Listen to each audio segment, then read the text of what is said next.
ఎలాంటి చెడు అలవాట్లు లేని 36 ఏళ్ల వ్యక్తి క్యాన్సర్ బారిన పడి చనిపోయాడు. మద్యం, గుట్కా, పాన్ మసాలా, సిగరెట్ వంటివి ఏనాడూ తీసుకోకున్నా క్యాన్సర్ మహమ్మారి అతని ప్రాణాలను తీసింది.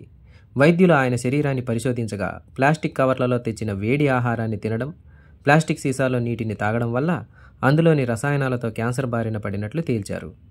ప్లాస్టిక్ బ్యాగుల్లో తెచ్చిన వేడివేడి టీ 6 సార్లు తాగేవాడు. ప్లాస్టిక్ సీసాలు, బాక్సుల్లో వేడి ఆహారాన్ని, నీటిని ఉంచి తాగొద్దని హైదరాబాదుకు ప్రముఖ వైద్యుడు డాక్టర్ నాగేశ్వర్ రెడ్డి ఈ విషయాన్ని తెలియజేశారు. ఇలాంటిదే మరొక వార్త చూద్దాం. ఆ మధ్య ఢిల్లీలో ఓ వ్యక్తి తీవ్ర అనారోగ్యంతో బాధపడుతూ ఆసుపత్రికి వెళ్ళాడు.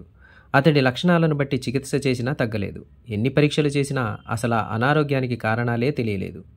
చివరికి కడుపులో క్యాన్సర్ అని నిర్ధారించి చికిత్స మొదలెట్టేసరికే చాలా ఆలస్యం అయిపోయింది. కానీ ఆ విషయాన్ని సీరియస్గా తీసుకున్న ఓ వైద్యుడు అతడికి ఆ జబ్బు రావడానికి కారణమేమై ఉంటుందా అని అధ్యయనం మొదలెట్టాడు. కుటుంబ సభ్యుల అనుమతితో రకరకాల పరీక్షలు చేస్తే అతడి రక్తంలో బిస్ఫెనాల్ అనే రసాయనం కనిపించింది.